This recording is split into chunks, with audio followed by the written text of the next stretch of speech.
and welcome to Whispered Ingredients. I'm Marcus Sage, your host, and I'm here to whisper you gently to sleep while we explore the wonderful world of cooking together. Tonight, we're diving into one of America's most beloved comfort food combinations, chili and cornbread. We'll journey through the rich history of these dishes, discover the stories behind each ingredient, and learn how to create this warming meal from start to finish. Over the next hour, I'll guide you through every step of preparing a hearty pot of chili alongside golden, crumbly cornbread. We'll explore the fascinating origins of both dishes, uncover the secrets of each ingredient, and learn the best ways to enjoy this classic pairing. If you find these gentle cooking journeys helpful for relaxation, please give this video a thumbs up and subscribe for more whispered recipes. I'd love to hear in the comments what your favorite comfort food combination might be, so we can explore it together in a future episode. You'll find the complete recipe for tonight's chili and cornbread in the description below. Alright, let's get cooking. I remember the first time I truly understood the magic of this combination. I was 8 years old, staying at my grandmother's house during a particularly harsh winter storm in Ohio. The power had gone out, but her old gas stove still worked perfectly. As snow piled against the windows and the house grew cold, she began preparing her famous chili by the light of oil lamps. The kitchen filled with the most incredible aromas as she browned the beef and bloomed the spices. When she pulled that cast iron skillet of cornbread from the oven, golden and crackling, I knew I was experiencing something special. We ate by candlelight, the chili warming us from the inside while the cornbread soaked up every drop of that rich, spiced broth. That night taught me that the best meals aren't just about food, they're about comfort, connection, and the stories we create around the table. The story of chili begins in the American Southwest, though its exact origins remain deliciously debated. Most food historians agree that chili with meat emerged in Texas during the 1800s. The dish likely developed from the culinary traditions of Tejano women who combined local ingredients with Spanish and Mexican cooking techniques. These early versions were simple affairs, featuring dried chili peppers, beef, and little else. By the 1880s, chili had become so associated with San Antonio that vendors known as Chili Queens sold the dish from colorful stalls in the city's plazas. These entrepreneurial women served their spicy concoctions from decorated carts, ladling the fragrant mixture over bread or crackers for hungry customers. The dish gained national attention at the 1893 World's Columbian Exposition in Chicago, where the San Antonio chili stand introduced visitors from across the country to this regional specialty. The Greek chili debates began early and continue today.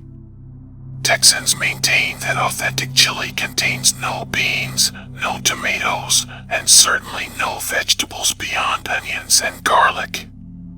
Other regions developed their own interpretations. Cincinnati created its famous 5-way chili, served over spaghetti with beans, onions, and cheese. New Mexico contributed green chili stews featuring roasted hatch peppers. Each region claimed authenticity while adapting the dish to local tastes and available ingredients. Cornbread's history reaches much deeper into American soil. Native American tribes across the continent had been grinding corn into meal and baking it into various forms of bread for thousands of years before European colonists arrived. The Algonquian word bonap gave us bone, while sub-bone became spoon bread. These early corn preparations sustained indigenous communities and later helped European settlers survive harsh winters when wheat flour was scarce. Southern cornbread developed its own distinct character, typically made with white cornmeal, buttermilk, and cooked in well-seasoned cast iron skillets. Northern versions often included sugar and yellow cornmeal, creating a sweeter, more cake-like texture. The addition of sugar to cornbread remains a contentious topic, with Southern cooks often viewing sweetened versions as dessert rather than proper bread. The pairing of chili and cornbread emerged naturally as both dishes spread across America during the 19th and early 20th centuries. Cornbread's mild, slightly sweet flavor provided the perfect counterpoint to chili's heat and intensity. The bread's sturdy texture made it ideal for sopping up the rich, spiced liquid, while its corn flavor complemented the earthy, complex tastes of the stew. During the Great Depression, this combination became even more popular as both dishes could feed large families economically. Dried beans stretched the meat in chili, while cornmeal remained affordable and shelf-stable. Church suppers, community gatherings, and family dinners featured these dishes regularly, cementing their place in American comfort food tradition. Let's gather everything we need for our chili and cornbread journey. Having all ingredients measured and prepared before we begin cooking will make our process smooth and meditative. For our chili, we'll need 2 pounds of ground beef, preferably 80/20ths for the right balance of flavor and texture. 1 large yellow onion, diced into small, uniform pieces. 4 cloves of garlic, minced finely to release their aromatic oils. 1 large red bell pepper, seeds removed and diced. 2 tablespoons of tomato paste, which will add depth and richness to our base. Our spice blend includes 2 tablespoons of chili powder, 1 tablespoon of ground cumin, 1 teaspoon of smoked paprika, 1 teaspoon of dried oregano, and half a teaspoon of cayenne pepper for gentle heat. We'll also need 1 teaspoon of salt and half a teaspoon of black pepper.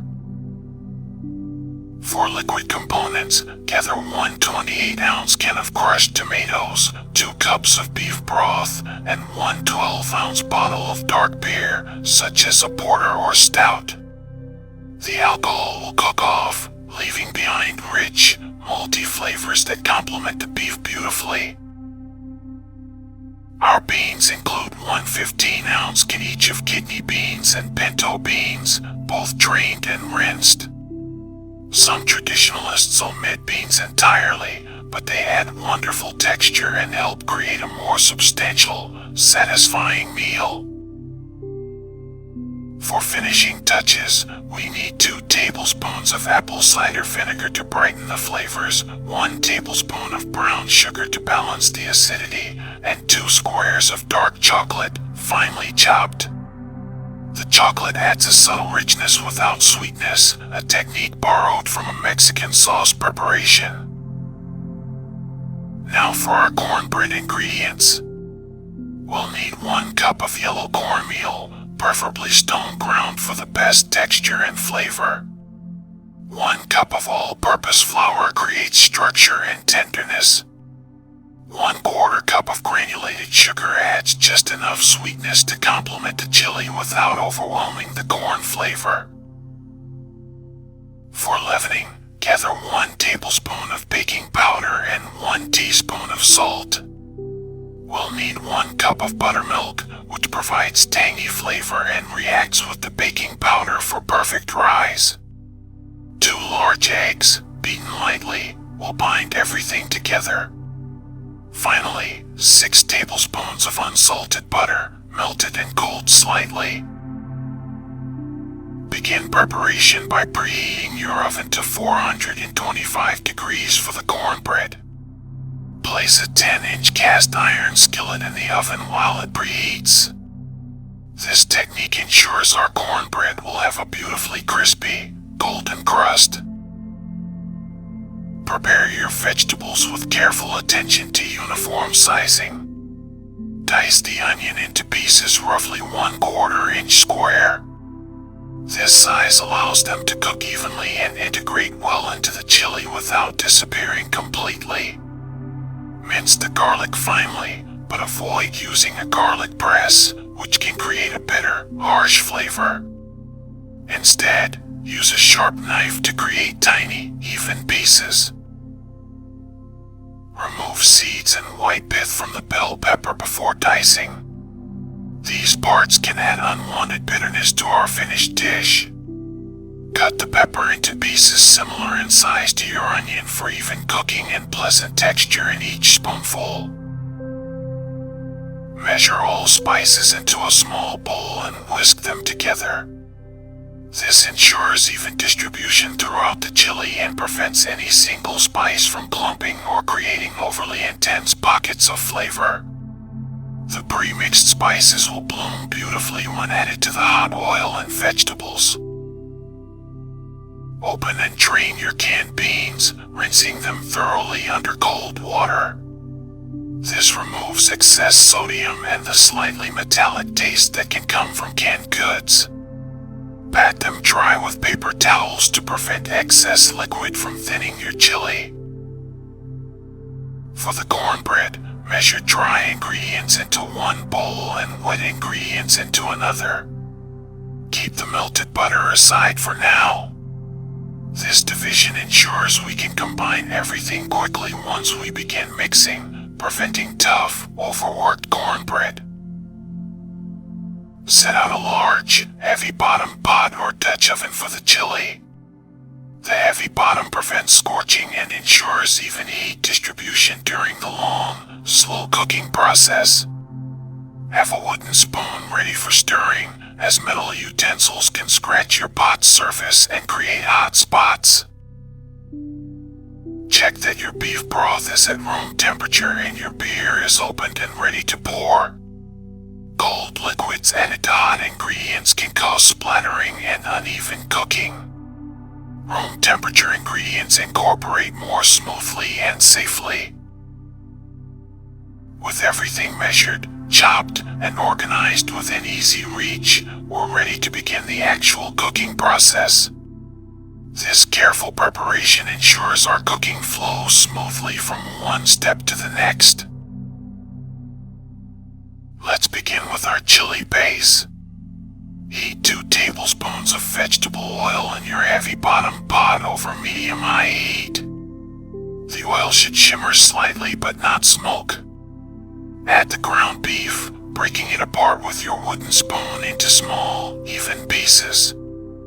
We want to achieve a good brown color on the meat, which typically takes about 6 to 8 minutes.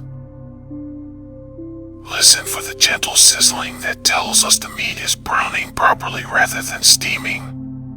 If the pan becomes too crowded, the meat will release moisture and steam instead of browning. Don't worry if this happens, simply continue cooking until the liquid evaporates and browning begins. The fond, those beautiful brown bits that stick to the bottom of the pot, will add tremendous flavor to our finished chili. Once the beef is nicely browned, add the diced onion to the pot. The onion will release moisture, helping to deglaze those flavorful brown bits from the bottom. Stir gently and cook for about 4 minutes until the onion begins to soften and turn translucent. The aroma filling your kitchen should be rich and inviting. Add the minced garlic and diced bell pepper to the pot. Garlic cooks quickly and can become bitter if overcooked, so we add it after the onion has had time to soften. Stir everything together and cook for another 2 minutes, just until the garlic becomes fragrant and the pepper begins to soften slightly. Push the meat and vegetables to one side of the pot and add the tomato paste to the cleared space. Let it cook undisturbed for about 30 seconds, allowing it to caramelize slightly. This technique, called blooming, intensifies the tomato flavor and removes any metallic taste from the canned paste. Stir the paste into the meat mixture. Sprinkle your pre-mixed spices over everything in the pot. Stir constantly for about 1 minute, allowing the spices to bloom in the hot oil and coat all the ingredients evenly. The fragrance should be warm and complex, with layers of earthy, smoky, and slightly spicy aromas. Pour in the crushed tomatoes, beef broth, and beer, stirring gently to combine everything. The liquid should just cover the solid ingredients. Bring the mixture to a gentle boil, then immediately reduce the heat to low and cover the pot partially. This allows steam to escape while preventing too much liquid from evaporating. Let the chili simmer very gently for 45 minutes, stirring occasionally to prevent sticking. The surface should barely bubble, with just a few lazy bubbles breaking the surface every few seconds. This slow, gentle cooking allows flavors to meld and develop complexity. While the chili simmers, we'll prepare our cornbread. Remove the hot cast iron skillet from the oven using oven mitts. Add 1 tablespoon of butter to the hot skillet, swirling it around to coat the bottom and sides completely. The butter should sizzle and foam but not brown. This creates our crispy crust and prevents sticking. In your large bowl, whisk together the cornmeal, flour, sugar, baking powder, and salt until evenly combined. In your second bowl, whisk together the buttermilk, beaten eggs, and melted butter until smooth. The mixture should be well combined, but don't worry about small lumps. Pour the wet ingredients into the dry ingredients and stir gently with a wooden spoon just until combined. The batter should look slightly lumpy and rough. Overmixing develops the gluten in the flour, creating tough, dense cornbread instead of the tender, crumbly texture we want. Pour the batter into your prepared hot skillet. It should sizzle gently around the edges. Place the skillet in the preheated oven and bake for 20 to 25 minutes until the top is golden brown and a toothpick inserted in the center comes out with just a few moist crumbs attached. After 45 minutes of simmering, add the drained beans to your chili along with the apple cider vinegar, brown sugar, and chopped chocolate. Stir gently to combine and continue simmering uncovered for another 15 minutes. The chili should be thick enough to coat the back of your spoon but still have a slightly soupy consistency. Taste and adjust seasoning as needed. You might want more salt, a pinch more cayenne for heat, or another splash of vinegar for brightness. The flavors should be balanced and complex, with no single element overpowering the others. Remove both the chili and cornbread from heat when finished. Let the cornbread cool in its skillet for 5 minutes before cutting, allowing the structure to set properly. Let's explore the fascinating stories behind each ingredient that makes our chili and cornbread so special, starting with the heart of our chili, the peppers that give it both name and character. Chili peppers originated in South America over 6,000 years ago, spreading throughout the Americas long before European contact. The capsicum genus includes thousands of varieties, from mild bell peppers to scorching superhots. The compound capsaicin, concentrated in the pepper's seeds and white membranes, creates the heat we associate with spicy food. Interestingly, birds cannot taste capsaicin, allowing them to eat peppers and spread seeds without the deterrent effect that protects the plants from mammals. Our chili powder is typically a blend of dried, ground chili peppers mixed with cumin, oregano, and garlic powder. The most common base pepper is the New Mexico chili, also called hatch chili, which provides earthy, moderately spicy flavor. Commercial chili powder was first created in the 1890s by William Gebhardt in New Braunfels, Texas, who wanted to make chili preparation easier and more consistent. Cumin, that warm, earthy spice essential to our blend, traveled an incredible journey to reach American kitchens. Native to the Eastern Mediterranean, cumin was so valuable in ancient times that it was used as currency. The spice arrived in the Americas through Spanish colonization, becoming integral to Tex-Mex cuisine. Its distinctive flavor comes from compounds that develop during the drying process of the small, boat-shaped seeds. The tomatoes in our chili represent one of the most significant food exchanges in human history. Native to South America, tomatoes were brought to Europe by Spanish conquistadors in the 16th century. Initially viewed with suspicion and even considered poisonous by some Europeans, tomatoes eventually became central to Mediterranean cuisine before returning to North America with European settlers. The concentrated tomato paste we use was invented in the early 1800s as a preservation method. Our beef tells the story of American expansion and agricultural development. Cattle arrived in the Americas with Spanish colonizers, and by the 1800s, vast herds roamed Texas ranches. The cattle drives of the late 1800s brought beef to markets across the country, making it widely available and affordable. Ground beef became popular as it made tougher cuts tender and flavorful through the grinding process.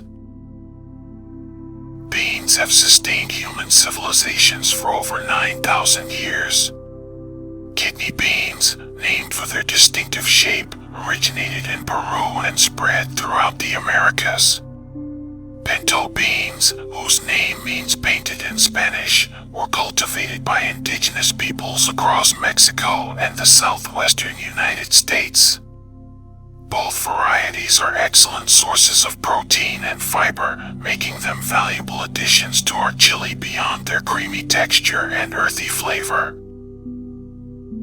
The corn that forms the foundation of our cornbread represents perhaps the most important crop in human history. Domesticated from wild teosinte grass in central Mexico around 9,000 years ago, corn became the staple crop that supported complex civilizations throughout the Americas. Native Americans developed sophisticated techniques for processing corn, including nixtamalization, which improves both nutrition and flavor. Cornmeal production involves grinding dried corn kernels between stones or steel rollers. Stone ground cornmeal retains more of the corn's natural oils and germ, providing superior flavor and nutrition compared to steel ground varieties. The texture can range from fine to coarse, with medium grind cornmeal providing the ideal balance of corn flavor and smooth texture for cornbread. Buttermilk, originally the liquid left after churning butter, now refers to cultured milk with beneficial bacteria that create its characteristic tangy flavor.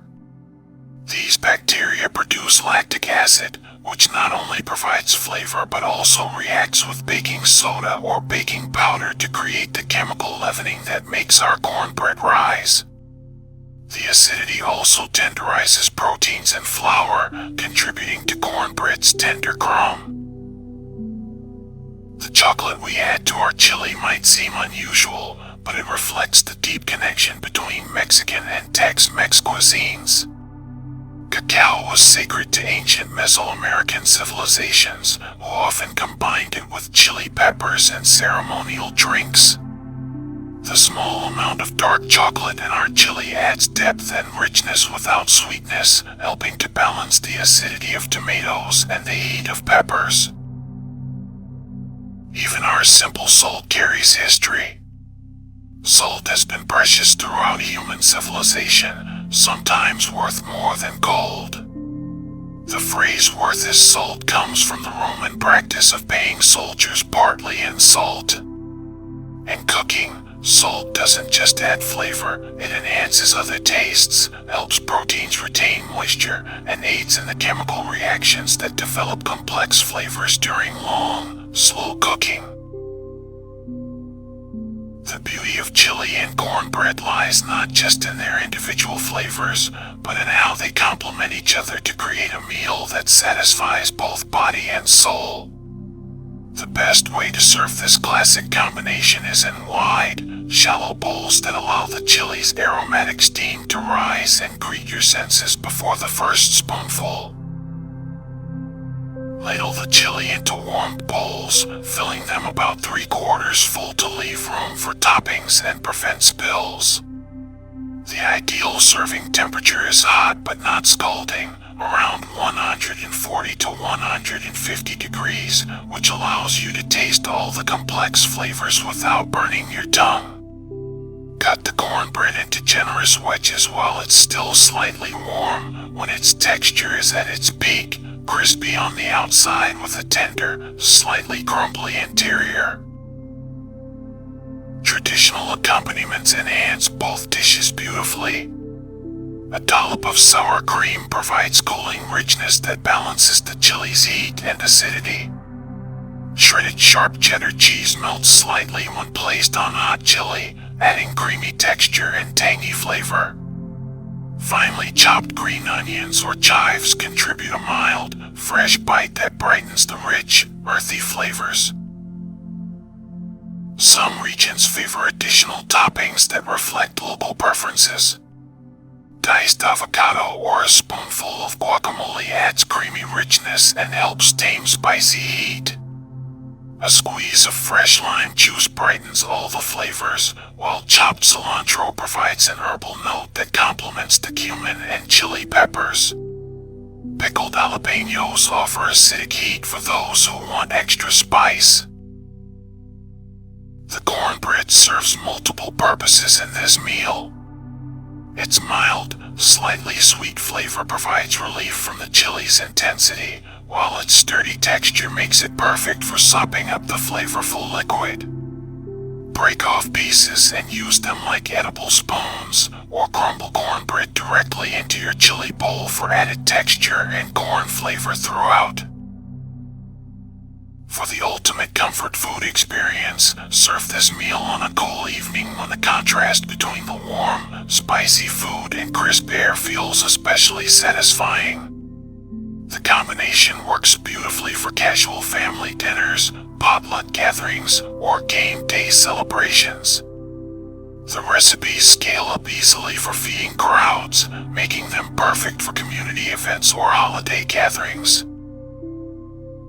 Proper storage ensures you can enjoy leftovers for days. Chili actually improves with time as flavors continue to meld and develop.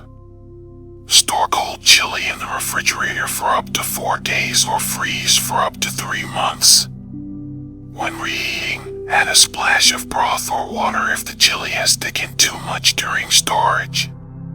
Heat gently over low heat, stirring occasionally to prevent scorching. Cornbread is best enjoyed fresh but can be stored covered at room temperature for 2 days. For longer storage, wrap individual pieces in plastic wrap and freeze for up to 1 month. Reheat frozen cornbread in a 350-degree oven for about 10 minutes, or toast slices lightly for a pleasant textural contrast. The seasonal nature of this meal makes it particularly special during autumn and winter months. The warming spices and hearty ingredients provide comfort during cold weather, while the long, slow cooking process fills your home with inviting aromas that signal warmth and hospitality. Many families have traditions around chili making, with recipes passed down through generations and adapted to family preferences. Consider making this meal part of your own traditions. The forgiving nature of both recipes allows for experimentation and personalization. Some families add different vegetables, vary the heat level, or experiment with different types of cornbread. These variations become part of family food history, creating memories and connections across generations. The act of sharing chili and cornbread brings people together around the table in a way that few meals can match.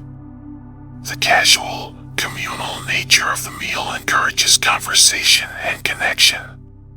There's something deeply satisfying about breaking bread together, especially when that bread is warm cornbread and the conversation flows as freely as the chili's rich flavors. This combination represents the best of American comfort food, accessible ingredients transformed through time and care into something greater than the sum of their parts. The techniques we've explored tonight connect us to generations of cooks who found satisfaction in creating nourishing, delicious meals for the people they cared about. Just like that snowy night at my grandmother's house, this meal has the power to create lasting memories and bring comfort when we need it most. The simple act of preparing and sharing these dishes connects us to our past while creating new moments of warmth and togetherness. And on that note, we've reached the end of our gentle journey through the world of chili and cornbread. Thank you for joining me tonight on Whispered Ingredients. I hope this exploration of flavors, techniques, and stories helps carry you peacefully towards sleep. Sweet dreams, and I'll see you next time.